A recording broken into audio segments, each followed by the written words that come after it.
सेवारो यो के अरे लिम्बुवान रिडर्स क्लबमा मैले पनि अलिकति केही बोल्नुपर्छ भनेर चाहिँ अनुरोध भएकोले म यहाँ लाउती उपस्थित भएको छु। यो प्रविधिहरू कता कता हुँदाखेरि कहिले कता के हुन्छ कहिले कता के हुन्छ कतिवटा याद नहुँदैन हामी जस्तो मान्छेलाई। अनि मलाई चाहिँ यो याकथुङहाङ चुम्लुङ कालिम्पोङ अखिल भारतीय किराँत चुम्लुङ दार्जिलिङ अनि लिम्बू भाषा साहित्य विकासका लागि चालिएका एउटा के अरे के भन्छ पत्र मित्र अभियान अनि इमान सिंह चेम्चङसँगको भलाकुसारी भनौँ अथवा भेटघाट अनि वीर नेम्बाङको पम्पलेटका बारेमा बोल्ने भनेर मलाई चाहिँ विषय दिएको थियो। अब म याकथुङहाङ चुम्लुङ कालिम्पोङको बारेमा म अलिकति बोल्न गइरहेछु।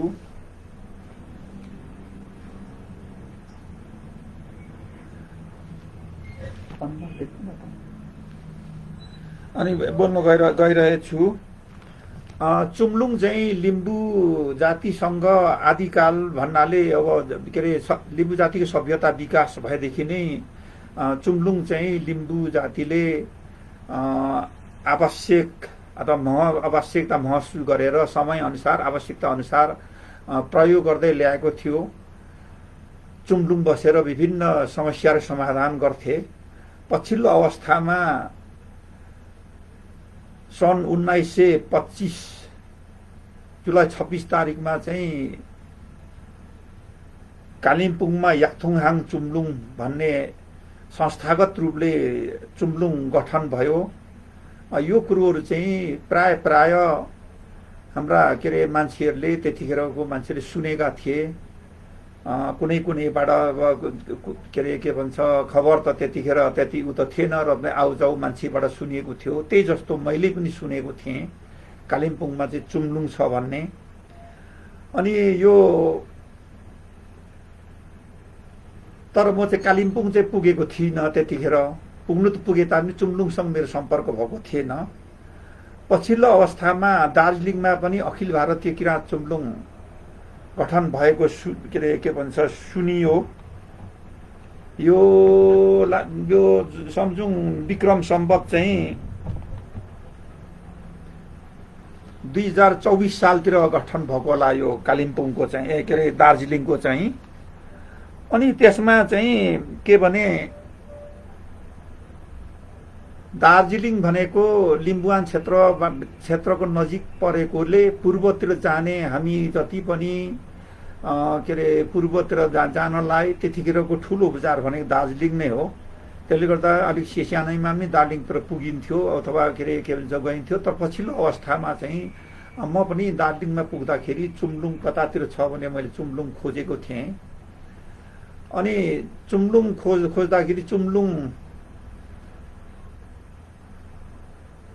पत्ता लगाइयो। पत्ता लगाएपछि त्यसको माध्यमबाट पछि कालिम्पोङ चुम्लुङसँग पनि सम्पर्क भयो। कालिम्पोङ चुम्लुङसँग पनि सम्पर्क भएपछि कालिम्पोङमा पनि हामी जान्थ्यौँ। तर के भने मैले चाहिँ पहिला यो के अरे के भन्छ अघि मैले भने तापनि सिलसिलेवार रूपले म कालिम्पोङ चुम्लुङकै पहिलो चाहिँ म के अरे के भन्छ यहाँ कुरा राख्न चाहन्छु। त्यतिखेर कालिम्पोङ चुम्लुङको अध्यक्ष भूतपूर्व सुबेदार विक्रम सिंह सङ्बाङफे हुनुहुन्थ्यो। उपाध्यक्ष केबी सतेम्बा हुनुहुन्थ्यो। सचिव मकरध्वज खेवा हुनुहुन्थ्यो। कोषाध्यक्ष बलहाङ यङहाङ भन्ने हुनुहुन्थ्यो। कालिम्पोङ चुम्लुङमा चाहिँ सालमा एकपल्ट यो के अरे के भन्छ चैत चैत वैशाखतिरै चाहिँ वार्षिक उत्सव के अरे मनाउने गरेको थियो। किनभने जुलाई चाहिँ अब बर्सात याम भएको हुनाले त्यसमा चाहिँ अब के अरे बर्सात याममा अप्ठ्यारो हुन्छ भने हिउँदोतिर सारेको हुनुपर्छ। त्यतिखेर हामी चुम्लुङमा कालिम्पोङमा जान्थ्यौँ। चुम्लुङमा कालिम्पोङमा जाँदाखेरि त्यहाँ चाहिँ नेपालबाट, सिक्किमबाट, आसामबाट, अब उतै दार्जिलिङ जिल्लै भए तापनि मुख्य दार्जिलिङ क्षेत्रका मान्छेहरू जम्मा भएर त्यहाँ विभिन्न किसिमका छलफलहरू हुन्थे, वार्षिक कार्यक्रम हुन्थ्यो। त्यसमा च्याब्रुङ नाच हुन्थ्यो, त्यसमा विभिन्न किसिमको उहरू पनि के भन्छ प्रतियोगिताहरू पनि त्यहाँ हुन्थ्यो। अनि यो सालै पछि यसरी चाहिँ उ गर्दै जाँदाखेरि को सम्झनाहरू म अलिकति एउटा कुरा राख्न चाहन्छु। कालिम्पोङदेखि पर्तिर एउटा पुदुङ बस्ती भन्ने छ, कालिम्पोङदेखि पारिपट्टि देखिन्छ, त्यो चाहिँ भुटानको छेउमा पर्छ भन्थ्यो। त्यहाँ एकजना नायब सुबेदार भन्थे, एकजना आरबी तुम्सावा भन्ने हुनुहुन्थ्यो, राम्रो आर्ट्स गर्नुहुने। अनि उहाँले चाहिँ इमान सिंह चेम्जोङ र श्रीजङ्गाको फोटो चाहिँ आर्ट्स गरेर त्यो के अरे कार्यक्रम हुने स्थलको त्यो जुन के अरे मञ्चमा राखेको थियो एकपल्ट।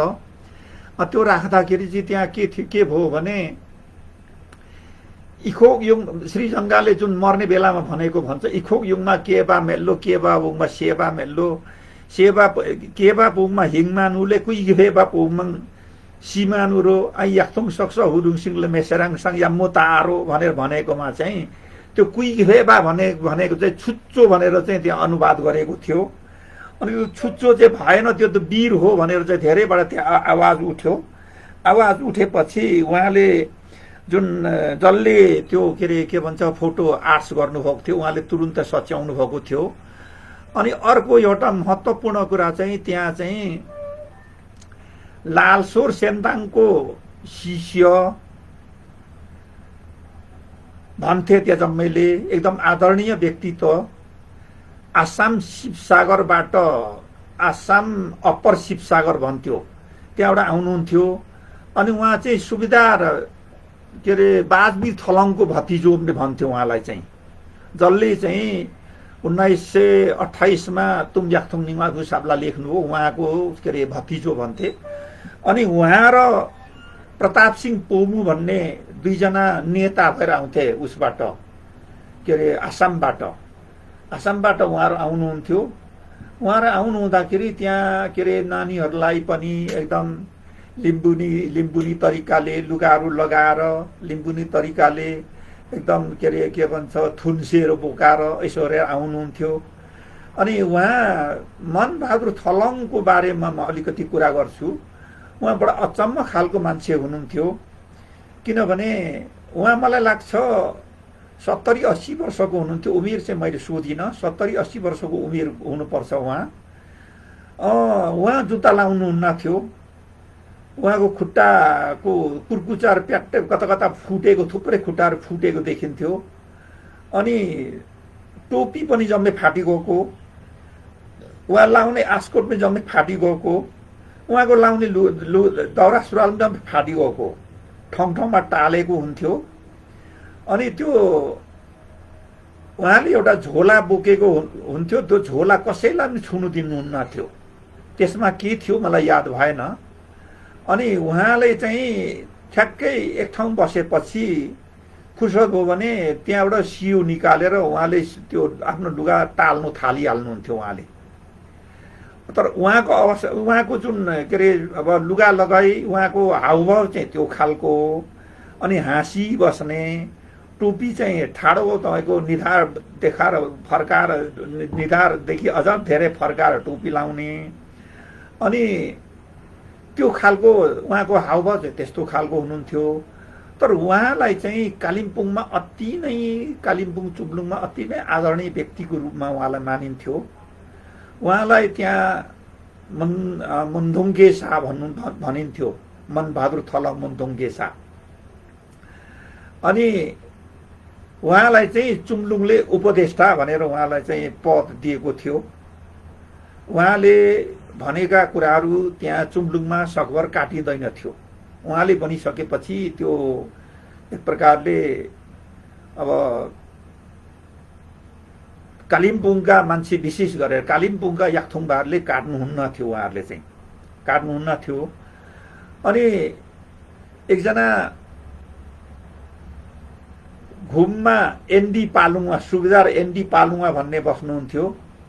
उहाँ पनि हामीसँगै दार्जिलिङमा जम्मा भएर गएको थियौँ। अनि जाँदाखेरि उहाँले चाहिँ के भन्नु भने यो मान्छे बडा अचम्मको मान्छे, उहाँलाई चाहिँ मैले दिल्लीमा देखेको थिएँ। दिल्लीमा आसामको गोर्खालीको नेता भएर आउनुभएको थियो। उहाँले त्यो उसमा दिल्लीको लाल किल्ला भन्नु कि अथीमा उभिएर उहाँले ठाडै उभिएर यही लुगा लगाएर यस्तै उसमा उभिएर चाहिँ 3 घण्टा भाषण गर्नुभएको छ भनेर उहाँले मलाई सुनाउनु भएको थियो, हामीलाई सुनाउनु भएको थियो। उहाँले त्यहाँ कालिम्पोङ चुम्लुङमा तपाईँको पुरै भन्ने हो भने 2 घण्टै जस्तो पनि उहाँले भाषण गर्नुहुन्थ्यो त्यहाँ। त्यस्तो राम्रो किसिमले बोल्ने, तर उहाँको गतिविधि हेर्ने भने मान्छेले हेर्ने भने त्यो माग्ने भन्दा पनि धेरै के भन्छ अब के भन्ने अब गिरेको भन्नु त नमिल्ला, माग्ने भन्दा पनि अलिक सीमा नागेको। तर के भने लुगा चाहिँ सफा लाउनुहुन्थ्यो, टालेको भए पनि सफा लाउनुहुन्थ्यो लुगा चाहिँ। अनि यो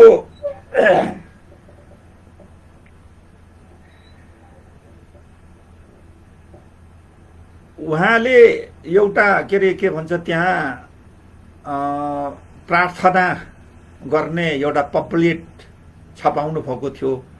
त्यसमा तल लगेर अन्तिममा सिद्धम भन्ने लेखिएको थियो। अनि मैले यो सिद्धम भनेको त यो त संस्कृत आयो, कसरी पो हाम्रो मुन्तुममा यसरी आयो भन्दाखेरि होइन यो यस्तै हो भनेर उहाँले अलिक जिद्दी गर्नुभयो त्यो चाहिँ। अनि के भन्छ उहाँलाई चाहिँ अब त्यो कालिम्पोङमा एउटा शब्द पनि फर्काउने मान्छेहरू थिएनन्, किनभने उहाँलाई अति नै आदरणीय मानिन्थ्यो, अति नै सम्मानित गरिन्थ्यो उहाँलाई चाहिँ। अनि याक्थुङहाङ चुम्लुङ भनेर चाहिँ 1976 अथवा विक्रम सम्वत 2033 सालसम्म चाहिँ त्यही नाम थियो। यो 25 दिसम्बर 1976 मा त्यहाँ के भन्छ याक्थुङहाङ चुम्लुङले नेपाल, सिक्किम, आसाम, दार्जिलिङ जम्मै क्षेत्रका लिम्बुहरूलाई चाहिँ जम्मा गरेर एउटा अधिवेशन गरेको थियो हो। त्यसमा चाहिँ सर्वकिराँती चुम्लुङ, याक्थुङहाङ चुम्लुङको सट्टा सर्वकिराँती चुम्लुङ भनेर चाहिँ प्रस्ताव आयो। अनि त्यो प्रस्तावमा मैले चाहिँ अलिकति असहमति जनाएँ। मैले चाहिँ के भने यो चाहिँ इतिहास कायम भइसकेको चुम्लुङको नाम हो याक्थुङहाङ चुम्लुङ भन्ने चाहिँ। त्यसले गर्दा यो नाम चाहिँ किन फेर्ने त भन्दाखेरि उहाँहरूले भन्नुभयो होइन यो याक्थुङ भन्नाले लिम्बूको मात्र भयो, त्यसले गर्दा कि किराँती जम्मैलाई समेट्ने विचारले चाहिँ यो चाहिँ सर्वकिराँती चुम्लुङ बनाइएको हो, यो हुनुपर्छ भन्ने खालको कुराहरू आयो। अनि मैले भने यसको दायरा बढाउँदा हो नि, नाम चाहिँ त्यही राख्दा भयो, उद्देश्य चाहिँ संशोधन गरेर दायरा चाहिँ ठुलो बनाउँदा हुन्छ नि भनेर पनि मैले जिद्दी गरेँ। तर जिद्दी गर्दा पनि अब त्यहाँ अब उहाँ मैले अघि भने उहाँ उपदेष्टा मनबहादुर थलङ उहाँले बोलिसकेपछि त्यहाँ काट्ने मान्छे हुँदैन थियो। अनि उहाँले चाहिँ एक प्रकारले यही सर्वकिराँती चुम्लुङ नै बनाउनु पर्छ भन्ने किसिमले उहाँले कुरा राखेपछि त्यही पास भयो।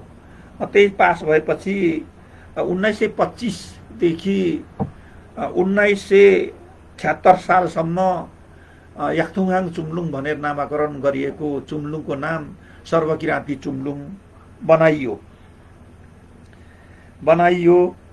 अनि त्यो चुम्लुङ त्यो भएपछि त्यसमा विभिन्न अरूलाई पनि सदस्यता दिने वितरण गर्ने भनेर के भन्छ उ त भयो। तर पछि कतिको समय थियो त्यो चाहिँ मलाई राम्ररी याद भएन। अनि त्यसरी कालिम्पोङमा चाहिँ हामी जाँदा त्यतिखेरको कुमुदिनी होम्सको मास्टर हुनुहुन्थ्यो खगेन्द्र सङबाङफे, जल्दा बल्दा व्यक्तित्व। उहाँले भाषण गर्नुहुँदाखेरि अहिले पनि मलाई झझल्को याद छ। उहाँले भाषण गर्नुहुँदाखेरि पहिला सुरुमा लिम्बू भाषाबाट भाषण सुरु गर्नुहुन्थ्यो, अनि त्यसमा अड्क्यो भने नेपाली बोल्नुहुन्थ्यो, नेपालीबाट बोल्नुहुन्थ्यो, अनि त्यसमा पनि अड्क्यो भने फेरि अङ्ग्रेजीमा सुरु गर्नुहुन्थ्यो उहाँले। त्यो किसिमले उहाँले के अरे भाषण गर्नुहुन्थ्यो खगेन्द्र सङबाङफेले। अनि उहाँको चाहिँ एक प्रकारले त्यो कालिम्पोङ चुम्लुङ अन्य जातिको अन्य थरका व्यक्तिहरूको ठुलो योगदान रहे तापनि त्यो बेला चाहिँ विशेष गरेर त्यहाँका सङबाङफे परिवारहरूको पकड राम्रो थियो। अब के अरे विक्रमसिंह सङबाङफे, खगेन्द्र सङबाङफेको काका, खगेन्द्रको भाइहरू पनि हुनुहुन्थ्यो। उहाँहरू पनि त्यसमा चुम्लुङमा के अरे एकदम लागि पर्ने। अनि त्यहाँ चाहिँ के थियो भने खाने बस्ने प्रबन्ध जम्मै चुम्लुङले गर्थ्यो। अनि चुम्लुङमा मैले सोधेँ, हामी यत्रो मान्छे जम्मा हुन्छौँ, खाने बस्ने प्रबन्ध तपाईँहरू जम्मै गर्नुहुन्छ, तर यो जम्मै चाहिँ कसरी चाहिँ तपाईँहरू पुर्याउनुहुन्छ त यत्रो मान्छेलाई खुवाउनलाई? नेपालका भए, आसामका भए, सिक्किमका भए, दार्जिलिङका भए, कसरी पुर्याउनुहुन्छ त भन्दाखेरि त्यो उहाँहरूले चाहिँ के भन्नुभयो भने त्यो डुङ्ग्रा बस्ती भनेको कालिम्पोङ बजारदेखि मुनतिर हो। त्यसमा एउटा यस्तो डोल छ, डोलको त्यो बिचमा डोलमा चाहिँ धान हुने, अनि वारिपारि डाँडामा त्यो डाँडा चाहिँ लिम्बूको बस्ती। अनि उहाँले चाहिँ चुम्लुङको लागि त्यहाँ के भन्छ त्यसलाई, अब मुठीदान भन्ने के भन्ने हो, धानै उहाँले के भन्छ सङ्कलन गरेर राख्ने प्रचलन रहेछ। धान सङ्कलन गरेर राख्ने, अनि त्यहाँबाट चाहिँ के अरे पैसा पनि सङ्कलन गरेर राख्ने, अनि त्यत्रो मान्छेलाई 2-3 दिनसम्म खुवाउने, यस्तो खालको प्रचलन थियो कालिम्पोङ चुम्लुङको चाहिँ। अनि कालिम्पोङ चुम्लुङमा मैले अघि भने जस्तो नेपाल, सिक्किम, के अरे आसाम, अनि भुटानको मलाई याद भएन, अनि त्यहाँबाट के अरे दार्जिलिङ, यो जम्मै क्षेत्रका लिम्बूहरू जम्मा भएर विभिन्न विचारहरू आदान प्रदान गर्ने, चिनजान गर्ने, यो कुराहरू त्यहाँ हुन्थ्यो। अनि पछिल्लो अवस्थामा म चाहिँ कालिम्पोङ चुम्लुङसँग, दार्जिलिङ चुम्लुङसँग 2000 विक्रम सम्वत 2046 सालसम्म मेरो सम्बन्ध रहेको थियो। 46 सालपछि मेरो एक प्रकारले सम्बन्ध टुटेको थियो। अनि म 2065 साल फागुन महिनामा इमानसिंह चेम्जोङको जीवनी लेख्नको लागि उहाँले पढ्नुभएको कालिम्पोङको स्कुल, उहाँको के भन्छ बाबुले बनाउनु भएको घरहरू फोटो खिच्नको लागि म गएको थिएँ। त्यतिखेर चाहिँ म उहाँहरूलाई पनि भेट्नु पर्यो भनेर धेरै वर्षपछि, 34-35 वर्षपछि म फागुन 7 गते म खगेन्द्र के भन्छ सङबाङफेको घरमा पुगेँ। उहाँलाई मेरो परिचय दिएँ। उहाँले अब 34 वर्षपछि के चिन्नु होला र पनि मैले परिचय दिएँ। अनि म त्यहीँ बसेँ उहाँसँग। त्यही 11 बजे जति, रातिको 11 बजे जति हामीले गफ गऱ्यौँ। तर उहाँ चाहिँ अशक्त हुनुहुन्थेछ त्यतिखेर, किनभने उहाँ हिँड्नु नसक्ने, उतानो सुतिरहने, तर मुखले चाहिँ पटट त्यतिखेर कुराहरू जम्मै कुरा ल्याउनु भयो। त्यो के अरे कालिम्पोङमा पहिला त्यो लिम्बू भाषाबाट नामाकरण भएका जग्गाहरू चाहिँ, ठाउँहरू, गाउँहरू चाहिँ अहिले विभिन्न नामले चाहिँ अपभ्रंश गराएर कोही के भएर कता पुगेको कुराहरू उहाँले सुनाउनु भएको थियो। अनि फागुन 8 गते फेरि म त्यही विक्रमसिंह सङबाङफे, त्यतिखेरको चुम्लुङको अध्यक्ष जल्दा बल्दा हुनुहुन्थ्यो त्यतिखेर, उहाँलाई भेट्न म गएँ। उहाँ भेट्नु जाँदाखेरि उहाँ निकै बुढो हुनुभएको रहेछ। अनि उहाँले मलाई चिन्नु भएन। अनि धेरै कुराहरू गरिसकेपछि चाहिँ भरै उहाँले चिन्नुभयो। चिन्नु भएपछि अब उहाँको बुहारीले पनि यहीँ बस्नुपर्छ भन्नु थाल्नुभयो। अनि राति हामीले कुरा गऱ्यौँ, निकै बेरसम्म कुरा गऱ्यौँ। अनि बिहान पनि कुरा गरेर म चाहिँ नेपालतिर फर्केँ। त्यसको 1 वर्षपछि उहाँ पनि बित्नुभयो भन्ने मैले सुनेको छु। खगेन्द्र चाहिँ अहिले पनि हुनुहुन्छ अरे। के भन्छ उहाँहरूको अहिलेको त्यो चुम्लुङ एक प्रकारले अब छैन भन्नु पर्यो। त्यो चुम्लुङ चाहिँ देखिँदैन त्यहाँ। अनि अहिले के भन्छ लिम्बू के सङ न के भन्ने चाहिँ कालिम्पोङबाट खडा गरेको देखिन्छ। अनि यो एउटा इतिहास बोकिसकेको चुम्लुङलाई यसरी मार्नु हुँदैन। अहिले भारतीय लिम्बू महासङ्घ भनेर भारतभरका लिम्बूलाई समेट्नको लागि एउटा संस्था खडा गरिएको छ। त्यसको अध्यक्ष सिक्किमको आदरणीय दाई एसआर खजुम हुनुहुन्छ, महासचिव बिबी मुरिङला हुनुहुन्छ। उहाँहरूलाई पनि मैले पछि भेट्दाखेरि मैले भनेको थिएँ, तपाईँहरूले यो भारतीय लिम्बू महासङ्घ खोल्नुभन्दा बरु त्यही अखिल भारत इतिहास कायम भइसकेको त्यही इतिहास कायम भइसकेको याक्थुङआङ चुम्लुङलाई नै बिउजाएर एउटा त्यसमा विधान के मिलाउनु पर्छ त्यो मिलाएर त्यसै मार्फत चाहिँ तपाईँहरूलाई भारतभरका याक्थुङहरूलाई चाहिँ समेट्दा चाहिँ राम्रो हुन्छ नि भनेर चाहिँ मैले पटक पटक उहाँहरूलाई के भन्छ सुझाव राखेको छु। तर उहाँले चाहिँ अब के गर्नुहुन्छ त्यो हेर्न बाँकी नै छ। कालिम्पोङ चुम्लुङको कुरा यति नै। अब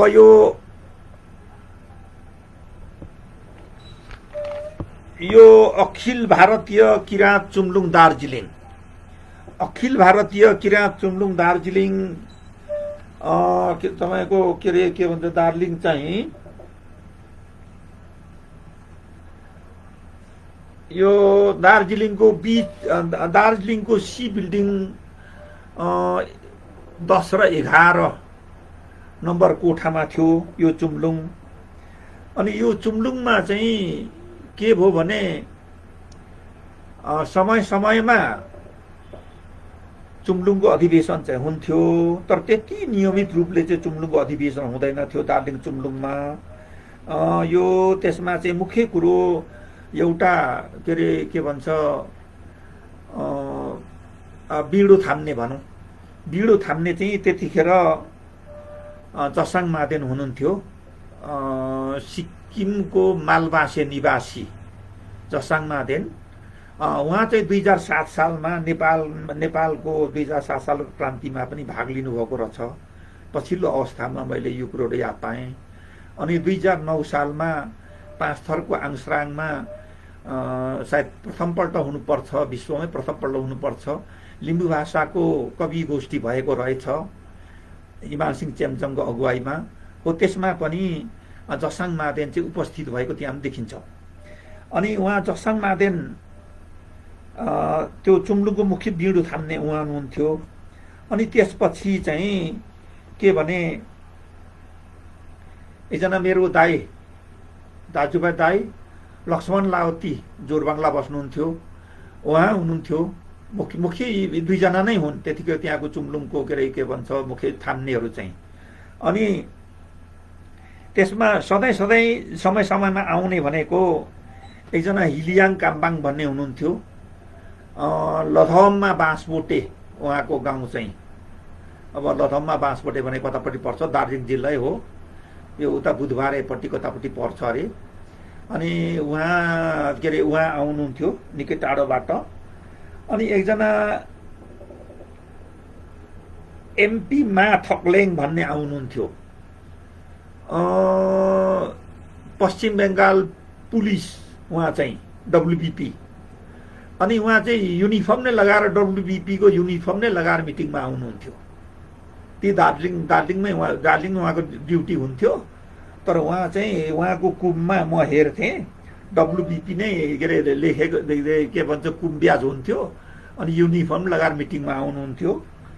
अनि एकजना सिबी थिङलाबो भन्ने हुनुहुन्थ्यो, जेजेपी प्रेसमा उहाँ काम गर्नुहुन्थ्यो, उहाँ हुनुहुन्थ्यो। अनि त्यहाँबाट बिरही काइला मिरिकमा बस्नुहुन्थ्यो, बिरही काइला पनि समय समयमा आउनुहुन्थ्यो कहिले कहिले। अनि सुबेदार धनबहादुर आङलाबाङ खेवा उहाँ चाहिँ मिरिक 10 नम्बर बस्तीमा बस्नुहुन्थ्यो। अनि उहाँ चाहिँ पछि अखिल भारतीय किराँत चुम्लुङ दार्जिलिङको अध्यक्ष पनि हुनुभयो। पहिला चाहिँ त्यही अखिल भारतीय किराँत चुम्लुङ दार्जिलिङको शाखा त्यही मिरिक बस्ती 10 नम्बरमा चाहिँ शाखा खोलिएको थियो। त्यहाँको अध्यक्ष पनि हुनुहुन्थ्यो, उहाँ चाहिँ अध्यक्ष पनि हुनुहुन्थ्यो। अनि एकजना सियोक बस्तीमा बस्नुहुने हेम चाम्लिङ भन्ने आउनुहुन्थ्यो। राई सिर्फ एकजना मात्र आउनुहुन्थ्यो। त्यहाँ भनेको तपाईँको त्यो अखिल भारतीय किराँत चुम्लुङ भनेको राई लिम्बू जम्मैको लागि खोलिएको खोल्नु चाहिँ। अनि सूर्य कुमारी चेम्चङ उहाँ चाहिँ ती यो के भन्छ त्यो गभर्नर के अरे कागझोडा भन्छ के अरे कागझोडामा चाहिँ उहाँ बस्नुहुन्थ्यो। अनि एसआर खजुम सिक्किमको, मैले अघि पनि नाम लिएँ, अहिले तपाईँको भारतीय लिम्बू महासङ्घको अध्यक्ष हुनुहुन्छ। अहिले सिक्किम एकाडेमीको पनि अध्यक्ष हुनुहुन्छ अहिले चाहिँ। उहाँ चाहिँ त्यहाँ के अरे के भन्छ चुम्लुङमा आउनुहुन्थ्यो। त्यतिखेर उहाँ जोरथाङमा हुनुहुन्थ्यो। उहाँ चाहिँ कर्मचारी भएको हुनाले सिक्किमको मान्छेमा मैले सर्वप्रथम भेटेको पनि उहाँ नै हो। अनि उहाँहरूसँग दार्जिलिङमा हाम्रो भेट हुन्थ्यो। हाम्रो समयमा अब मिटिङ पनि हुन्थ्यो। हामी त्यसमा के अरे आफ्ना विचारहरू आफ्ना कुराहरू राख्थ्यौँ, सुन्थ्यौँ। एक प्रकारले दार्जिलिङ चाहिँ मैले अघि भने जस्तो अब लिम्बुवानको पनि छेउमा त्यतिखेर गनिएको बजार भएको हुनाले जम्मै क्षेत्रका लिम्बुवान त्यहाँ आउने भएको, त्यहाँ भेटघाट हुने, चिन्जान गर्ने मौका गराउने चाहिँ त्यो दार्जिलिङ चुम्लुङको विशेष गरेर के अरे के भन्छ ऊ थियो के अरे के भन्छ उसको कर्तव्य भनौँ अथवा के अरे कर्तव्य पुरा गरेको थियो, निभाएको थियो। अनि म चाहिँ त्यतिखेर इलामको पशुपति नगर भन्सारमा कार्यरत भएको हुनाले म प्रत्येक शनिबार बिहानै म दार्जिलिङतिर हिँड्थेँ। दार्जिलिङतिर हिँडेर दिनभरि बसेर के अरे बेलुकाको गाडी अन्तिम कतिखेर पाइन्छ त्यही गाडी हिसाब गरेर म चढेर आउँथेँ। पशुपति नगरबाट दार्जिलिङ 31 किलोमिटर पर्थ्यो त्यतिखेर। अहिले कति पर्छ याद भएन, अहिले बाटोहरू कता बनाएको हुनाले। अनि 13 रुपियाँ भाडा चाहिँ भाडा लाग्थ्यो त्यतिखेर। म प्रत्येक शनिबार त्यहाँ पुग्थेँ। अनि यो किसिमले दार्जिलिङ चुम्लुङसँग मेरो सम्बन्ध रह्यो। जसाङ मादेनले विभिन्न लिम्बू र लिम्बुवान सम्बन्धी के अरे के भन्छ लक्ष्मण लाउती दाइले उहाँले लिम्बुवान सम्बन्धी विभिन्न कागजहरू बटुलेर उहाँहरूले हामीलाई देखाउनुहुन्थ्यो, सिकाउनुहुन्थ्यो। उहाँहरूले त्यो कुरोहरू चाहिँ हामी सिक्थ्यौँ। त्यो अवस्था त्यो उसमा देखेर के भन्छ यो दार्जिलिङ चुम्लुङको अब मैले यसलाई लामो लगिनँ दार्जिलिङ चुम्लुङको चाहिँ। अनि अखिल भारतीय दार्जिलिङ चुम्लुङको शाखा मैले अघि पनि भने अखिल भारतीय दार्जिलिङ चुम्लुङको शाखा चाहिँ मिरिक बजारको उतापट्टि बस्ती 10 नम्बर बस्तीमा शाखा थियो। त्यहाँ मैले अघि भनेको के अरे भूतपूर्व सुबेदार धनबहादुर आङ्लाबाङ खेवा अध्यक्ष हुनुहुन्थ्यो। अनि उहाँले हामीलाई बोलाउनु भएको थियो। म एकजना सूर्य सङबाङथे भन्ने पशुपति नगर बजारकै हुनुहुन्थ्यो, उहाँ अहिले हुनुहुन्न। अनि एलबी सुब्बा, हामी 3 जना जाने भयौँ त्यहाँ। अब म चाहिँ कर्मचारी भएको हुनाले अब मैले 5 बजाउनु पर्ने, 5 बजाएर चाहिँ हामी हिँड्ने भयौँ। त्यतिकै त्यहाँ गाडी पाइँदैन थियो, 1-2वटा गाडी मात्र चल्थ्यो। अनि हामी हिँड्दा गरेर चाहिँ मिरिक पुग्दाखेरि रात परिगयो। मिरिक बजारमा पुग्दा रात परिगयो। रात परेपछि हामीले त्यो मिरिक बजारदेखि उतापट्टि गाउँतिर बस्तीतिर जाने बाटोतिर लागेको थियौँ। मिरिक बजारमा पुग्दा साह्रै ठुलो पानी पर्यो। अनि त्यो बजारतिर उतापट्टि लागेको बाँसघारी थियो। बाँसघारीमा चाहिँ जुनको टकले तल पानी टल्किनेर छ। तर हामी चाहिँ ढुङ्गा जस्तो लाग्यो त्यो चाहिँ के अरे हामी त्यो खुट्टा त्यहाँ राख्ने जम्मै गुडादेखि मुनि चाहिँ पुरै पुरै पुरै पुरै पुरै हिलैसरी भएर हामी चुम्लुङमा पुग्यौँ। अनि मिरिक बस्तीका याक्थुङबारले हामीलाई हेरेर उहाँहरू मुसु मुसु हाँस्नुभयो, किनभने हामी जम्मै भिजेका थियौँ। घुँडादेखि मुनि जम्मै हिलै मात्र थियो। अनि उहाँहरूले चाहिँ त्यहाँ अगेनो हुन्थ्यो त्यहाँ त्यतिखेर, अहिले छ कि छैन। त्यो अगेनोमा चाहिँ आगो बालेर त्यो लुगाहरू जम्मै सेकायौँ। सेकाएपछि त्यो टाँसिएको हिलो सुकेर त्यसलाई हामी माडेर झार्यौँ। माडेर झारेपछि हामीले अब त्यो माटोको दाग त किन जान्थ्यो नै, र पनि त्यो माडेर झारेपछि हामी त्यही लुगाले त्यहाँ मिटिङ बस्यौँ। हामीले त्यहाँ के भन्छ मिरिकका याक्थुङबा दाजुभाइहरूसँग विचारहरू आदान प्रदान गऱ्यौँ। अनि रातभरि भन्नाले 11-12 बजीसम्म हामीले त्यहाँ कुरा गऱ्यौँ, छलफल गऱ्यौँ, विभिन्न विचारहरू आदान प्रदान गऱ्यौँ। अनि आदान प्रदान गरेपछि हामी भोलि बिहान फेरि उठेर फेरि हामी, उहाँले खाना खाएर मात्र पठाउने हुनुभयो। अनि फेरि भोलि बिहानमा हामी मिटिङ बसेर त्यही लुगा लगाएर हामी के अरे मिरिक बजार घुम्दै घुम्दै फेरि के भन्छ आफ्ना ठाउँमा आइपुगेको मलाई अहिले पनि सम्झना छ। त्यसरी हामी हिँडेको थियौँ। यो 2029 सालतिर हुनुपर्छ, 2029 साल हो जस्तो लाग्छ मलाई। अनि यसरी चुम्लुङको नाममा कहिले कालिम्पोङ पुग्थेँ, कहिले के अरे मिरिक पनि पुग्थेँ। दार्जिलिङ त म धेरैपल्ट पुगिरहन्थेँ। मैले अघि भनिसकेँ, शनिबारै पछि म पुग्थेँ दार्जिलिङमा चाहिँ। अनि हामीले त्यतिखेर चुम्लुङ भनेको अहिले नेपालको जस्तो नियमित रूपले अधिवेशन हुने, नियमित रूपले मिटिङ बस्ने त्यस्तो चाहिँ थिएन। आवश्यकता अनुसार बस्ने हो, आवश्यकता अनुसार के अरे गर्ने हो। अनि उहाँहरूले समय समयमा अधिवेशन गरेर कार्य समितिहरू चाहिँ हेरफेर हुने गरेको थियो। अनि त्यस्तो चाहिँ गरेको थियो। र पनि एउटा याक्थुङबारलाई चाहिँ एक ठाउँको याक्थुङबा अर्को ठाउँको याक्थुङबारसँग चिन्जान गर्ने, अहिले जस्तो फोनको सुविधा थिएन, अहिले जस्तो बाटोको त्यस्तो सुविधा थिएन। र पनि चिन्जान गर्ने, विचारहरू आदान प्रदान गर्ने कामहरू गरेको थियो त्यतिखेर। किनभने नेपालमा अलिक साँघुरो अवस्था थियो, लेखपढ गर्न बोल्न नै नदिने खालको पञ्चायती व्यवस्था भएको हुनाले नेपालमा त्यो वातावरण थिएन। दार्जिलिङमा चाहिँ दार्जिलिङ सिक्किमतिर चाहिँ त्यो अवस्था थियो। त्यो अवस्थालाई सदुपयोग गरौँ भनेरै म पनि भ्याइ त्यसरी हिँड्थेँ। अब अर्को विषय मलाई दिएको छ लिम्बू भाषा साहित्य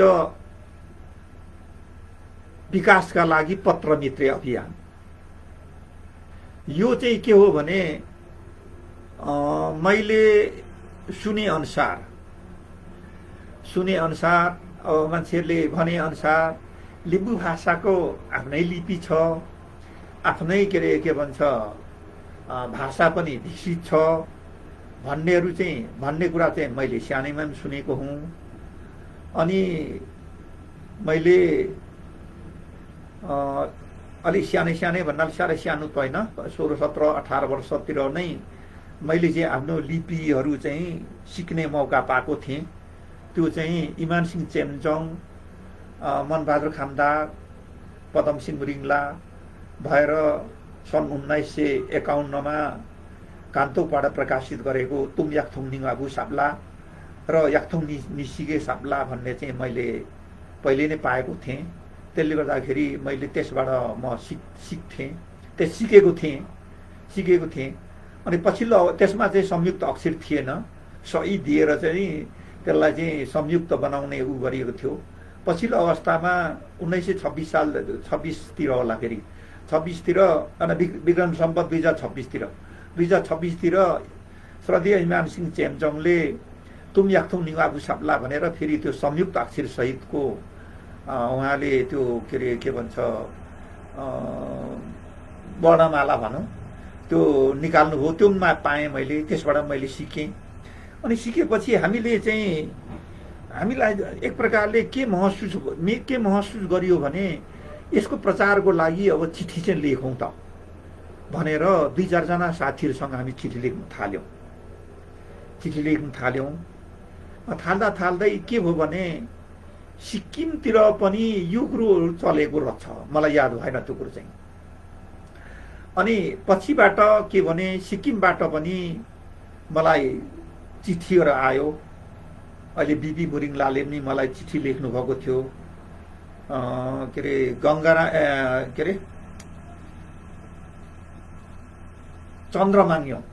चन्द्रमाङयुङले पनि मलाई चिठी लेख्नु भएको थियो। तपाईको नाम सुनेर यसरी हामी चिठी लेख्यौँ भनेर उहाँ लेख्नु भएको थियो। अनि सिक्किमसँग पनि मेरो सम्बन्ध जोडियो, नेपालसँग पनि जोडियो। हामीले त्यतिखेर लगभग म दिनमा झन्डै कहिले चाहिँ 30-31 वटासम्म चिठी लेख्थेँ। हुलाकमा गएर म त्यो त्यतिखेर हवाई पत्र भन्ने पाइन्थ्यो, 25 पैसा होला, 25 पैसा लिन्थ्यो। अनि 15 पैसा के अरे त्यो त 15 पैसा। अनि खान लगाएको चाहिँ 25 पैसा, अर्डिनरी चाहिँ 25 पैसा। अनि रजिस्टर चाहिँ 1 रुपियाँ। अनि रजिस्टर एडी जुन के भन्छ रसिद फर्केर आउने त्यो खालको चाहिँ 1 रुपियाँ 25 पैसा लाग्थ्यो त्यतिखेर त्यो के अरे हुलाक टिकट किन्नलाई। अनि म चिठी लेख्थेँ। लेख्दा कति लेखियो एक प्रकारले भन्ने भने हामीले त्यो मैले याद पाए अनुसार मैले त्यतिखेर मभन्दा धेरै उमेरले वरिष्ठसँग पनि मैले चिठी लेखेछु, मभन्दा धेरै कनिष्ठसँग पनि चिठी लेखेछु। किनभने मैले तीर्थुमको डाँडा गाउँ रहेछ, तर स्वर्गीय इमानसिंह चेम्जङले चाहिँ आबा गाउँ भनेर मलाई ठेगाना दिनुभएको थियो। एकजना बुढो मान्छेसँग, बुढो हुनुहुन्थेछ उहाँ, अनि उहाँसँग चिठी लेखेँ। पछि उहाँको कान्छी छोरीसँग भेट हुँदाखेरि मैले याद पाएँ उहाँको कान्छी छोरी नि मभन्दा कति जेठी रहेछ भनेपछि उहाँ धेरै बुढो मान्छेसँग मैले चिठी लेखेछु। अनि सिक्किममा एकजना नानीसँग म चिठी लेख्थेँ। त्यो नानीसँग त 2055 सालसम्म हामी लेख्थ्यौँ। अनि उहाँले 55 सालतिर एउटा, म यहाँ काठमाडौँमै थिएँ त्यतिखेर, अनि उहाँले मलाई एउटा सुझाव दिनुभएको थियो। अनि अन्तिममा फेरि त्यो सुझावको मुनतिर के लेख्नु भने फेरि मैले यो नलेख्नु पर्ने मैले शब्द लेखेछु, किनभने तपाईँ लेख्नुभएको कविता मैले 6 क्लासमा पढेको भनेर उहाँले लेख्नुभयो। अनि मैले सोचेँ कि उहाँ धेरै मभन्दा कान्छी हुनुहुँदो रहेछ भनेर मैले सोचेँ। यो किसिमले चिठी लेखियो। चिठी लेखेको त्यो मित्रहरू कतिजना चाहिँ पछिबाट भेट पनि भयो, कतिजना चाहिँ भेट नभई मैले सुने अनुसार उहाँहरू बित्नुभयो, कतिजना चाहिँ अहिले पनि जिउँदै हुनुहुन्छ तर उहाँहरूसँग भेट हुन सकेको छैन। जस्तै पोहोर म ताप्लेजुङ गएको थिएँ। ताप्लेजुङ जाँदाखेरि गङ्गाराम लिङ्खिम भन्ने दुखु गाउँ पञ्चायत वार्ड नम्बर 9 भनेर लेख्नुहुन्थ्यो। उहाँ जिल्ला प्रशासन, त्यतिकै जिल्ला कार्यालय भन्थ्यो, जिल्ला प्रशासन कार्यालयमा चाहिँ के अरे कार्यालय सहायक हुनुहुन्थ्यो अरे। अनि उहाँलाई चाहिँ भेट्ने विचारले मैले सोधेर खोजेको, उहाँ त पूर्ण प्रार बित्नुभयो अरे भन्ने याद पाएँ। उहाँलाई मैले भेट्नु सकिनँ। त्यस्तै अब त्यो सिक्किमतिर, दार्जिलिङतिर, नेपालतिरै पनि कतिजना मान्छेहरू अहिले जिउँदै हुनुहुन्छ तर उहाँहरूलाई मैले भेट्नु सकेको छैन। कतिजनासँग चाहिँ पछि भेट भयो। अनि यो चिठी लेख्ने क्रममा मैले एउटा, म गौरव मान्छु, म कर्मचारी, मेरो काम चाहिँ सरकारी काम सकेपछि फुर्सद भयो भने म सरकारी टेबलमै राखेर म चिठी लेख्थेँ। अनि मेरो छेउमा बस्ने साथीहरूले के लेखे, यस्तो बुझ्दै नबुझे के लेख्यो साथी भन्थ्यो। अनि यो मेरो लिपि, मेरो भाषा लेखे भन्थे।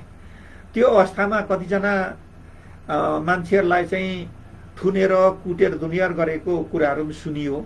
तर मलाई चाहिँ अब किन हो, अब मागले साथ दियो भने मलाई चाहिँ त्यस्तो कसैले के गरेन। तर म चाहिँ सरकारी टेबलमै बसेर म लेख्थेँ। यो किसिमले हामी चिठी लेख्थ्यौँ। यो चिठी लेख्ने क्रममा म दार्जिलिङमा गएको बेला त्यही मैले अघि 26 सालको मैले भने इमानसिंह चेम्जङद्वारा लिखित तुम याक्थुङ निवापु साप्ला 1 रुपियाँ 10 पैसा पर्थ्यो भारू। अनि याक्थुङ हुपान साप्ला ग्रामर त्यो चाहिँ 1.5 रुपियाँ पर्थ्यो भारू। म मुठा मुठा किनेर ल्याएर मैले चिनेको मान्छेहरूलाई चाहिँ यो सिक अनि पढेर चाहिँ मलाई एउटा चिठी लेख भनेर म रजिस्टर गरेर पठाउँथेँ, ठाउँ ठाउँमा पठाइदिन्थेँ साथीहरूलाई। कतिजनाले मलाई लेखे पनि। मैले त्यसो गर्दा गर्दा सिर्फ 2 जनाले चाहिँ निकै मन लाएर चाहिँ काम गरे। अहिले चाहिँ गरेको छ छैन मलाई याद छैन, अहिले गरेको छैन जस्तो लाग्छ मलाई। अनि 2 जनाले गरे, अरूले चाहिँ लिए हेरे, अब सिकेन त्यो अर्कै कुरा, अलिअलि सिकी तपाईँलाई त्यतिकै छोडे। यो गरेर पनि मैले चाहिँ उ गरेको थिएँ।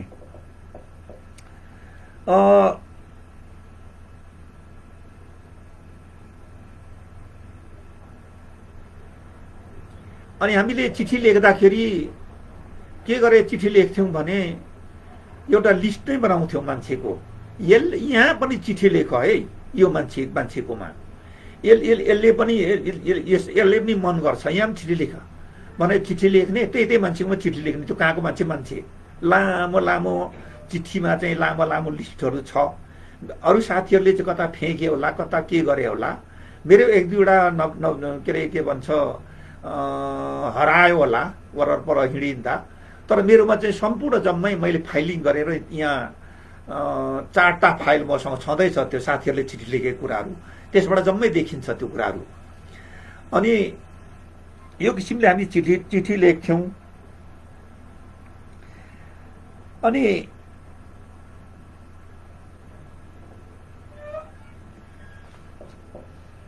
यो किसिमले हामी चिठी लेख्दा चाहिँ अब एक प्रकारले अलिकति चाखरो निकै बढ्यो। त्यही अवस्थामा चाहिँ सिक्किम पनि भारतमा विलय भयो, गराइयो। त्यसपछि त्यहाँको टेक्स्टबुक लेखकको रूपमा श्रद्धेय बिबी मुरिङला नियुक्त हुनुभयो। अनि बिबी मुरिङला र के अरे चन्द्र माङयुङले तुमदुम्तो हेना भन्ने लिम्बू भाषामा एकदम पुरै परिवर्तन ल्याउने, ठुलो उन्नति प्रगति गर्ने एउटा पत्रिका निकाल्नु हात लेखेर। अनि यो शिक्षकहरू नियुक्ति हुँदै गए। अनि ठाउँ ठाउँमा स्कुलहरू खोल्दै गए। धेरै बढ्दै गएपछि त्यहाँ एउटा अभियान चलाइयो। प्रत्येक स्कुलले हातले लेखेको के भन्छ पत्रिका निकाल्ने, प्रत्येक स्कुलले निकाल्ने, कविता लेख्ने, कथा लेख्ने, तपाईँको दुनियाँ जम्मै लेख्ने, यो खालको के अरे उहरू अभियान चल्यो। त्यहाँबाट चाहिँ फेरि अब साहित्यिक रचना हुन थाल्यो। त्यो हातले लेखिएको त्यो पत्रिकाहरू पनि पाएसम्म मसँग यहाँ 2-3 मुठा होला मैले बेन्डिङ गरेर राखेको छु। मैले एउटा इतिहासमा मसँगै छ यहाँ। कुनै इच्छुक हुनुहुन्छ भने कुनै दिन के अरे म देखाउन सक्छु त्यो चाहिँ। अनि यो किसिमले अगाडि बढ्यो। यो किसिमले अगाडि बढेपछि अनि साहित्यिक रचनाहरू अगाडि बढे। अनि हामीलाई चाहिँ एउटा हामीलाई भन्नाले मलाई चाहिँ एउटा सन्तोष के लाग्यो भने त्यही हाम्रो अभियानकै एउटा के अरे के भन्छ परिणाम पनि यो हुनसक्छ। किनभने चाख बढ्यो। सिक्किममा उता टेक्स्टबुक लेख्न थालियो, यतातिर तपाईँको के अरे पत्र पत्रिका दुनियाँ निस्किन थाल्यो। यो खालको चाहिँ मैले चाहिँ सोचेको छु। त्यो चाहिँ जम्मैले मूल्याङ्कन गरौँ, ठिक हो कि होइन त्यो भविष्यले बताउला, इतिहासले मूल्याङ्कन गर्ला। अनि अब यो यति नै। अब इमान सिंह चेम्जङसँगको कुरा पनि बोल्नु भनेर मलाई चाहिँ भनिएको छ। मेरोमा म सानो हुँदाखेरि एउटा नेपाली कागजमा लेखिएको, म यहाँ देखाउने थिएँ मैले, यहाँ अहिले मसँग यहीँ छँदैछ। एउटा कालो मोसो पनि, मोसो न धुवासो लागेको एउटा कागज मैले भेटाएँ सानोमा। अनि मैले यसो हेरेको, मैले पढ्नु सकिनँ। अनि आमालाई मैले सोधेको थिएँ। सोद्धाखेरि यो चाहिँ याक्थुङ अक्षर भन्नुहुन्थ्यो। अनि यो कसले पढ्छ त भन्नाले इमान सिंह चेम्जङले पढ्छ भनेर भन्नुहुन्थ्यो आमाले। इमान सिंह चेम्जङको नाम मैले आमाबाटै मैले सुनेको हुँ। अनि त्यसपछिबाट चाहिँ मैले इमान सिंह चेम्जङको बारेमा सानो अलि हुर्किँदै गएपछि पनि अलिक मेरो जिज्ञासा बढ्दै गयो। अनि पछिल्लो अवस्थामा मैले चाहिँ के सुने भने उहाँ चाहिँ कालिम्पोङ बस्ने हो। तर के भने काठमाडौँमा हुनुहुन्छ भन्ने चाहिँ मैले सुने पछिल्लो अवस्थामा त्यो सुने। अनि सुनेपछि के भयो भने त्यहाँ सुनेको अनि पछि चाहिँ के भइदियो भने हुँदै हुँदै हुँदै जाँदाखेरि कताबाट चाहिँ अनि उहाँ चाहिँ त्रिभुवन विश्वविद्यालयमा चाहिँ किराँत भाषा तथा संस्कृति विशेषज्ञ हुनुहुन्छ भन्ने मैले सुने त्यो कुरो चाहिँ। अनि पछिल्लो अवस्थामा उहाँको ठेगाना मैले पाएँ, दार्जिलिङबाट पाएँ, जस्साङ मादेनबाट पाएपछि मैले चिठी लेखेँ। यो चाहिँ अलि पछि कुरो हो, 2031 सालतिरको कुरो हो। अनि मैले चिठी लेखेपछि उहाँ धेरै नै खुसी हुनुभयो, किनभने म 5 थरको मान्छे, म गाउँमा हुर्केको मान्छे, म लिम्बू भाषा राम्रो जान्दथेँ। मैले लेखेको निकै शुद्ध भएछ लिम्बू भाषामा। हामी लेख्ने भनेको लिम्बू भाषा लिपिमा हो। अनि उहाँले एकदम प्रशंसा गरे, मलाई चिठी लेख्नुभयो। अनि म दसैँमा चाहिँ दार्जिलिङमा आउँछु, त्यतिखेर भेटौँ भनेर उहाँले मलाई चिठी लेख्नुभयो। अनि उहाँलाई म भेट्न गएँ। अनि उहाँ दार्जिलिङमा बस्नुन्जेलसम्म म प्रत्येक शनिबार उहाँलाई भेट्न जान्थेँ, बिहानै जान्थेँ। त्यो के अरे चोक बजारमा एउटा मगर्नीको होटल थियो, म त्यहाँ खाना खान्थेँ। अनि त्यहाँबाट उहाँलाई भेट्न जान्थेँ। अनि उहाँलाई भेट्न जाँदाखेरि म मात्र त्यहाँ हुँदिनँ थिएँ, त्यहाँ चुम्लुङमा जान्थेँ। चुम्लुङबाट कतिजना मान्छे जम्मा हुन्थ्यौँ, हामी जान्थ्यौँ। त्यसमा कालिम्पोङका मान्छे पनि हुन्थे, सिक्किमका मान्छे पनि हुन्थे। अनि उहाँ चाहिँ दार्जिलिङ त्यो लेदेन्ला रोड स्थित बिचुड हाउस भन्नेमा बस्नुहुन्थ्यो, तलमाथि। अनि हामी जान्थ्यौँ त्यहाँ। अनि उहाँलाई त्यहाँबाट हामी निकालेपछि उहाँलाई हामी अगाडि लाउँथ्यौँ। कहिले चाहिँ लेदेन्ला रोड हुँदै माथि नेहरू रोड भएर चौरस्ता निस्कन्थ्यौँ। कहिले चाहिँ तल आएर चुम्लुङमा निस्केर बिएम चेटर्जी रोड हुँदै उता गएर गभर्नर्स हाउस छेउबाट चाहिँ घुमेर आएर माथि उसमा के भन्छ चौरस्तामा आइपुग्थ्यौँ। हाम्रो गफ गर्ने ठाउँ भनेको चौरस्ता हो। अनि उहाँ चाहिँ अलिक निकै पनिने खालको हुनुहुन्थ्यो, सुट टाई लाउनुहुन्थ्यो उहाँले, चिटिक्कै परेर, जुत्ता पनि टिलिक्कै टल्केको लाउनुहुने। अनि त्यो तपाईँको अनि फेल्टर क्याप लाउने, अनि ओभरकोट लाउने। अनि उहाँलाई चाहिँ हामी अगाडि लगाएर हामी पछाडि 10-15 जना हुन्थ्यौँ। त्यतिखेर हामीले एउटा अनौपचारिक रूपले एउटा निर्णय के गरेका थियौँ भने हामीले एउटा शब्द पनि अन्य भाषामा मिसाउने, लिम्बू भाषामै बोल्ने, हामीले गफ गर्ने जम्मै लिम्बू भाषाबाट मात्र बोल्ने भनेर चाहिँ हामी चाहिँ त्यहाँ के भन्छ उहाँलाई अगाडि लगाएर हामी पछाडि हुन्थ्यौँ। गोरो मान्छे, ओभरकोट लाउनु भएको, एकदम टाई कसेको, फेल्टर तपाईँको टोपी लगाएको, भाषा चाहिँ कसैले नबुझ्ने, हामीलाई मान्छेले यसो गरेर हेर्थे हामीलाई। अनि त्यसो कुरा गर्दै गएर चौरस्तामा निस्केपछि हाम्रो गफ गर्ने ठाउँ हो। हामी त्यहाँ गफ गर्दाखेरि उहाँले पारिपट्टि सिक्किम देखाएर, सिक्किममा म यसरी हिँड्थेँ। पहिला गेजिङमा म पहिला सुकेपोखरीमा मास्टर थिएँ, त्यसपछि गेजिङमा गएँ। त्यहाँबाट माथि sir Tashi Namgyal memorial high स्कुलमा गएँ। त्यहाँबाट पछि म रेभेन्यू इन्सपेक्टर भएर के भन्छ सिक्किमको कुना डुलेँ। कुना डुल्दाखेरि त्यहाँका लिम्बूहरूसँग भेट हुन्थ्यो। यस्ता खालका लिम्बूहरू त्यहाँ बस्थे, त्यो उहाँले ल्याउनुहुन्थ्यो। अनि लिम्बुवानमा चाहिँ लिम्बुवान सुधार सङ्घ चाहिँ खोलेर उहाँ जुन उसमा बस्नुहुन्थ्यो, के भन्छ इलाममा। त्यो अवस्थामा भर लिम्बुवानमा घुम्नुभएको, त्यहाँका नामी सुब्बाहरूसँग भेट भएको, त्यो उहाँको स्मरणका कुराहरू हामीलाई सुनाउनुहुन्थ्यो। यसो गर्थ्यौँ, राजालाई यसरी निवेदन दिएको, यसो भनेको भनेर चाहिँ के भन्छ लिम्बुवानको थितिरीतिको बारेमा यो कुराहरू उहाँलाई हामीले सुनाउनुहुन्थ्यो। अनि उहाँको घरमा हामी प्राय जाइ बस्ने हुनाले उहाँको परिवारलाई हामी प्राय जम्मै चिन्थ्यौँ। उहाँको 2टा छोरा 3टा छोरी, अनि उहाँ जम्मैले चिन्थ्यौँ। एक दिन चाहिँ हामी त्यहाँ गएको उहाँको श्रीमतीले एउटा कुरा के भन्नुभयो भने, नानी तपाईहरु जस्तो युवाहरू चाहिँ आएर मेरो बुढोलाई चाहिँ गुरुजी गुरुजी भन्दाखेरि मलाई गौरव लाग्छ। मेरो बुढोले के काम गरेछ, दार्जिलिङको शब्द हो यो, बुढो बुढो नै भन्छ, त्यहाँ के काम गर्नु भएछ भन्ने मलाई लाग्छ। नत्र म पहिला गाली मात्र गर्थेँ उहाँलाई। तपाईले आफ्नो भइराखेको रेभेन्यू इन्स्पेक्टरको दर्जा के भन्छ काम छोडेर भाषा र साहित्यको विकास गर्छु भनेर तपाईँ नेपालतिर जानुभयो। कहिले 3 वर्षमा मात्र आउनुहुन्थ्यो, कहिले 4 वर्ष मात्र आउनुहुन्थ्यो। यो मेरा छोराछोरी 5 जना मैले शिक्षिका काम गरेर मैले पढाएँ।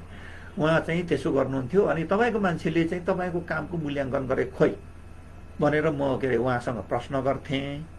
तर आज चाहिँ तपाईहरु जस्तो युवाहरू आएर मेरो बुढोलाई चाहिँ यसरी अगाडि लगाएर गुरुजी गुरुजी भन्दा मेरो बुढोले के काम गरेछ भन्ने चाहिँ मलाई लाग्छ भनेर उहाँले के भन्छ कुरा गर्नुहुन्थ्यो उहाँको श्रीमतीले। अनि अर्को एउटा कुरा पनि तपाईहरुलाई सुनाऊ उहाँसँग संगत। उहाँको छोरा अहिले मोहन सिंह चेम्जङ यही हुनुहुन्छ, त्यतिखेर सेकेन्ड लेफ्टेनेन्ट हुनुहुन्थ्यो। उहाँको जेठा छोरा डिआइजी भएर रिटायर हुनुभयो। उहाँ चाहिँ डिएसपी हुनुहुन्थ्यो विराटनगरमा। त्यतिखेर मधेसको जिल्लामा पनि जिल्ला प्रमुख प्रहरीको प्रमुख भनेको डिएसपी नै हुन्थ्यो, उहाँ हुनुहुन्थ्यो। उहाँको छोरा मोहन सिंह अहिले ब्रिगेडियर जनरल भएर रिटायर हुनुभएको छ। उहाँ चाहिँ सेकेन्ड लेफ्टेनेन्ट हुनुहुन्थ्यो त्यतिखेर। उहाँको बिहा भएको रहेछ। अनि उहाँको श्रीमती चाहिँ घरभित्र पस्नुभयो। अनि एकजना यो मिची खोलाको शिरमा बस्ने एकजना हाम्रो भतिज हुनुहुन्थ्यो। उहाँले चाहिँ नयाँ मान्छे जस्तो लागेछ। अनि उहाँ त को हुनुहुन्छ आराङ्बे भनेर गुरुजी भनेर सोध्नुभयो लिम्बू भाषाबाट। अनि उहाँले चाहिँ अब बुहारी हाम्रोमा अङमा र पाङ्ली हुने हो, उहाँले चाहिँ नेपालीमा सोच्नुभयो होला, आङ्वेमा भन्नुभयो पहिला। अनि पछि मे मे मे आम्बाङ्ली भन्नुभयो क्या। अनि उहाँले स्पष्टीकरण दिनुभयो, तपाईहरु मैले यसरी बोल्दा तपाईहरुलाई चाहिँ के अरे नमिठो लाग्ला। म के भन्छ सानोमा मैले बोलेको होइन, पछि सिकेको। अनि म 5 थरमा बस्दा तपाईहरु जस्तै बोल्थेँ। अनि त्यसपछि काठमाडौँमा गएपछि मैले चाहिँ यो कुरोहरु चाहिँ के भन्छ प्रयोग गर्नु पाइनँ। नपाएपछि लिखित मात्र भएको हुनाले फेरि अल्मलिन्छु भनेर भन्नुहुन्थ्यो। यस्तो किसिमले हाम्रो तपाईको त्यहाँ इमान सिंह चेम्जङसँग संगत हुन्थ्यो। अनि पछि यही कुरामा एउटा कुरा म गाँट्न चाहन्छु। हामीले त्यो पत्रमित्र अभियान चलाइसकेपछि धेरै नै जिज्ञासु निस्केपछि मैले पनि विशेष गरी मैले नै त्यहाँ प्रस्ताव राखेको थिएँ। पछि पास भयो। अब हामीले लेखेर मात्र होइन, अब छापेर पनि प्रचार गर्नुपर्छ, एउटा प्रेस बनाउनु पर्छ भनेर कुरा भएपछि ल इमान सिंह चेम्जङले के भन्नुभयो भने हामी मेसिन नकिन्ने, अहिलेको लागि चाहिँ गोटी मात्र किन्ने, गोटी मात्र बनाउने भनेर चाहिँ कुरा भएपछि उहाँको जेठान हेमचन्द्र प्रधान भन्ने हुनुहुन्थ्यो। अलगे गतिलो न गतिलो दार्जिलिङमा दौरा सुरुवाल लगाएर हिँड्ने मान्छे उहाँ नै हो। त्यो अवस्थामा दार्जिलिङमा दौरा सुरुवाल लगाएर हिँड्यो भने अलिक असभ्य कतिले ठान्थ्यो। र पनि उहाँ चाहिँ चिटिक्के परे दौरा सुरुवाल लगाएर हिँड्नुहुन्थ्यो। त्यहाँ हेमचन्द्र सर भन्थ्यो उहाँलाई। अनि उहाँ चाहिँ प्रेस सम्बन्धी ज्ञान भएको हुनाले उहाँलाई चाहिँ बोलाएर हामीले जम्मै गर्नु लाउँदा 1300 रुपियाँमा चाहिँ गोटी बन्ने भयो। अनि बनारसको कुनै के फन्ड्री भन्नेलाई चाहिँ त्यसलाई अर्डर दियो। हामीले चन्दा उठायौँ। अनि त्यहाँबाट त्यो के भन्छ अर्डर दिएको 36वटा गोटीको चाहिँ एउटा फ्रेम हुँदो रहेछ। फ्रेमको दुलो त्यसबाट चाहिँ राङ काटेर अक्षर बनाउनु पर्ने रहेछ। त्यतिखेर लेटर प्रेसको कुरा गर्दैछु म। अनि त्यो चाहिँ 36वटा आइसकेको थियो। त्यो हुँदाहुँदै इमान सिंह चेम्जङको देहावसान भयो, दुःखद देहावसान भयो। देहावसान भएपछि चुम्लुङमा अलिक कुरा मिलेन। पछि त्यो प्रेस पनि बन्न सकेन। त्यो पैसाले चाहिँ इमान सिंह चेम्जङकै कृतिहरू चाहिँ उहाँले त्यो के अरे दार्जिलिङ चुम्लुङले पुनर्प्रकाशन गरेको छ त्यो पैसाले चाहिँ। अनि उहाँ चाहिँ 1976मा बिरामी भएपछि उहाँको माइली छोरी न कुन चाहिँ चुनाभट्टी टी स्टेट कता हो कुनै चुनाभट्टी टी स्टेटमा जानुभएको रहेछ। डाक्टरले चाहिँ अलिक चिसो गर्मी ठाउँमा जानु भनेको हुनाले त्यहाँबाट पनि मलाई चिठी लेख्नु भएको थियो। म चाहिँ यहाँ आएको छु, प्रेसको पैसा चाहिँ छिटो के अरे जम्मा गर्नु भनेर के अरे के भन्छ भन्नु भनेर उहाँले चिठी लेख्नु भएको थियो। अब एक प्रकारले भन्यो भने उहाँको 20-22 वर्षको उमेरदेखि 74 वर्षमा कति 72 वर्षमा उहाँ बित्नुभयो होला 76 मा। अनि त्यो के अरे उहाँको जीवनको अन्तिम कालसम्म नै समाजको लागि उहाँ के अरे मरिमेटेरै काम गरिरहनु भएको त्यो रेकर्डबाट देखिन्छ। त्यो चिठीहरू मसँग छ। अनि यो हाम्रोमा कतिवटा शब्दहरू कता कता प्रयोग हुन्थ्यो त्यतिखेर हामी चिठी लेख्दा माथि ओम भनेर लेख्थ्यौँ ओम तागेरा निमा फुमाङे आसेवारो। अनि तलतिर चाहिँ अरू बेहोरा लेख्थ्यौँ। अनि श्री भन्ने पनि लेख्थ्यौँ। यो कुरो मैले उहाँलाई भने यो ओम चाहिँ नलेख्दा हुन्थ्यो, किन चाहिँ ओम लेख्ने त हामीले भन्दाले उहाँले विभिन्न किसिमको तर्कहरू दिनुहुन्थ्यो, उ गर्नुहुन्थ्यो। अनि पछि यो लक्ष्मण दाईसँग चाहिँ हामीले ओत भनेर उहाँको कृति पनि हामीले छापेछौँ। अनि श्री चाहिँ लु तुतु लेखौँ भन्नुभयो र उहाँले भन्नुभयो र त्यो दिनदेखि हामीले तुतु भन्ने लेख्नु थाल्यौँ। तर उहाँलाई भाषा बनोट चाहिँ कस्तो हुन्छ भन्ने राम्ररी ज्ञान रहेछ। आजभोलि त्यो तुतु चाहिँ राम्ररी के अरे परिभाषा गर्दै लाँदा धेरै नै राम्रो कुरो मिलेछ। श्रीमान, माननीय, सम्माननीय यो शब्दहरू चाहिँ लिम्बू भाषाबाट अनुवाद गर्दा ट्याक्कै मिल्ने खालको त्योहरू भएको छ। उहाँलाई राम्रो ज्ञान रहेछ भन्ने चाहिँ मैले कुरा राखेँ।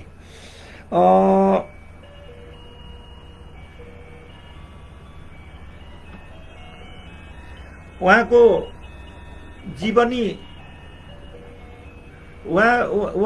जीवनी नलेख्दै उहाँ बित्नुभयो। अनि मैले चाहिँ त्यहाँ शब्द एउटा के भन्छ ऊ राखेँ, प्रस्ताव राखेँ। उहाँको त यत्रो काम गर्नुभयो, हामीले जति याद छ त्यो कुरो चाहिँ हामीले एउटा जीवनी त लेख्नु पर्थ्यो भनेर मैले भन्दाखेरि लक्ष्मण दाई, मैले अघि भनेको दार्जिलिङमा जोरबङ्गला हुनुहुन्थ्यो, उहाँले चाहिँ मसँग एउटा छोटो छ भनेर उहाँले भन्नुभयो। अनि त्यो चाहिँ लिम्बूमा लेखिएको। अनि त्यसलाई चाहिँ मैले अब लिम्बू जान्नेले नेपाली नजान्ने, नेपाली जान्नेले लिम्बू नजान्ने भएको हुनाले मलाई जिम्मा दिए। अनि मैले साङ्गो पाङ्गो मिलाएर चाहिँ एक प्रति चुम्लुङमा दिएँ, एक प्रति मैले राखेको थिएँ। अनि त्यो चाहिँ अब हामी तपाईँहरू खोज्दै गर्नुहोस्, म खोज्छु, अनि पुरा भएपछि हामी त्यसलाई निकालौँला भन्ने किसिमले मैले प्रस्ताव राखेको थिएँ।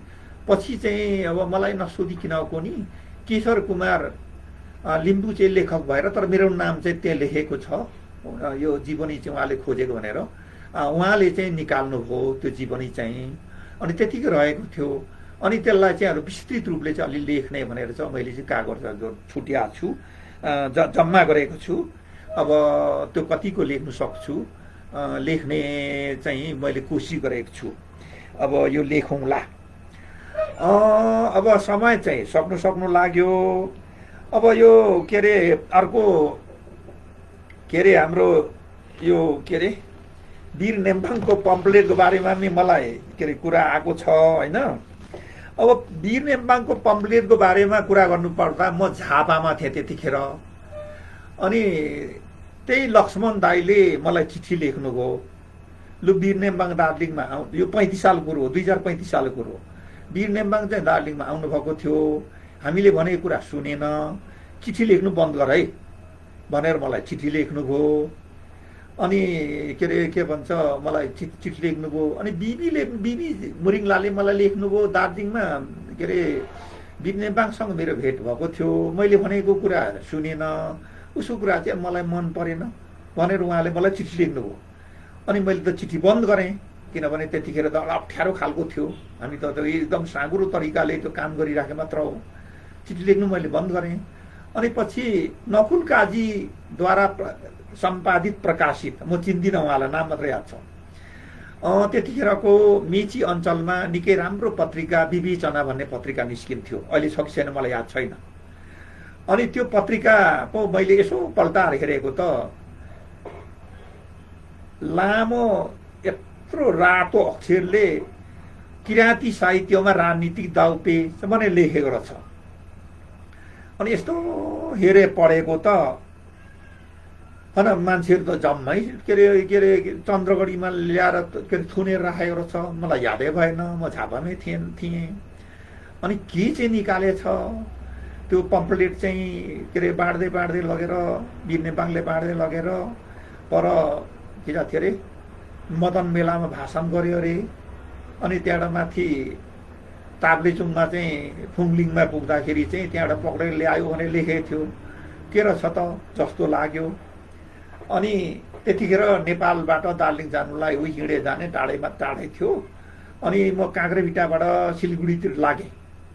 काँक्रेभिट्टा सिलगढी गएँ। सिलगढीबाट माथि खरसाङ निस्केँ। खरसाङबाट जोरबङ्गला निस्केँ। जोरबङ्गला निस्केर त्यो लक्ष्मण दाईकोमा गएँ। के छ दाई वीर नेम्बाङको के भन्छ पम्पलेट कस्तो खालको छ भनेर मैले के भन्छ सोद्धाखेरि पो यहाँ हेर न मलाई बाँड भनेर मलाई दिनुभएको भनेर यत्रो मुठा चेपेर आउनुभयो। अनि मैले यसो पल्टाएर हेरेको त त्यतिखेरको संविधान त्यतिखेरको ऐन अनुसार त तुर्लुङ्गै झुन्ड्याउने खालको रहेछ त्यो के अरे पम्पलेट त। राजालाई पनि गाली गरेको छ, पञ्चायती व्यवस्थालाई पनि गाली गरेको छ। तल चाहिँ फेरि के गरेको छ भने पुरै ठेगाना सहित वीर नेम्बाङको नाम त खास वीर मानेश्वर हो नि त। त्यहाँ चाहिँ वीर मानेश्वर नेम्बाङ यम्बोङ पाँच थर भनेर ठेगाना सहित किटेर के भन्छ छापिएको रहेछ। त्यतिखेर के अरे यो जुन पञ्चायती व्यवस्था मन नपराउने पार्टीहरूले पनि पम्पलेट निकाल्थे। तर त्यस्तो नामहरू तिनीहरू जम्मै ढाँट के अरे दबाएर मात्र निकाल्थे। उसले चाहिँ एकदम नाम ठेगाना जम्मै के अरे उ गरेको रहेछ। अनि त्यो के रहेछ भने दार्जिलिङबाट छपाएर ल्यायो। अनि बाँड्दै गएर यो के अरे मदन मेला सङ्क्रान्ति बजार तीर्थुमको त्यहाँ गएर भाषण गर्यो अरे। अनि त्यो ताप्लेजुङमा गएर त्यहाँ बाँड्दाखेरि त्यहाँबाट पक्रेर ल्याएको रहेछ। अनि मैले भने लु दाजु यो त नबाड्नुहोस्, हामी काम गर्न सक्दैन नेपालमा, हामी जम्मैले थुनी पठाउँछ, अरूले जम्मै थुनेको छ, हामी कामै गर्न सक्दैनौँ। मैले भने लु म आगोमा लाउँछु, त्यस भन्नुभयो लाउनुहोस् बरु यो हुँदैन मैले भने। अनि यसो शब्द हेरेको त्यो त वीर नेम्बाङको शब्द पनि होइन, त्यो के अरे के भन्छ जसाङ मादेनको शब्द पनि होइन, त्यो चाहिँ केशर कुमार लिम्बूको मेरो बुझाइमा चाहिँ। अनि दार्जिलिङमा सर्र गएर चुम्लुङमा गएँ। जसाङ मादेन बसिरहनु भएको थियो, उहाँ मेरो गुरु पनि हो, उहाँले मलाई धेरै कुरा सिकाउनु भएको थियो।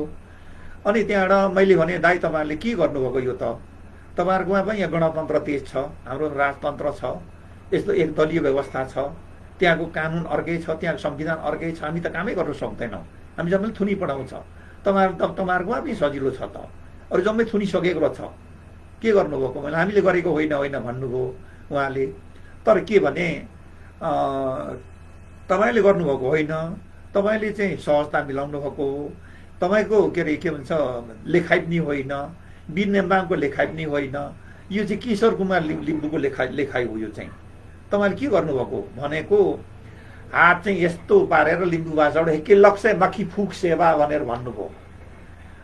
अनि मलाई चाहिँ अलिक रिस उठ्यो। त्यसो भनेपछि रिस उठेपछि अनि मैले भने तपाईँहरू दार्जिलिङमा चाहिँ यसरी बसेर यस्तो खालको काम गरेर हामीले पर दुःख पायौँ भने नेपालका लिम्बूहरू आएर तपाईँहरूलाई हामी काट्छौँ है, अरू आएनन् भने मै आउँछु मैले भने। अनि उहाँको श्रीमती चाहिँ पल्लो कोठामा हुनुहुन्थ्यो। के पो नानी भन्दै आउनु भएन, दाजुसँग हाम्रो कुरा हो मैले भने।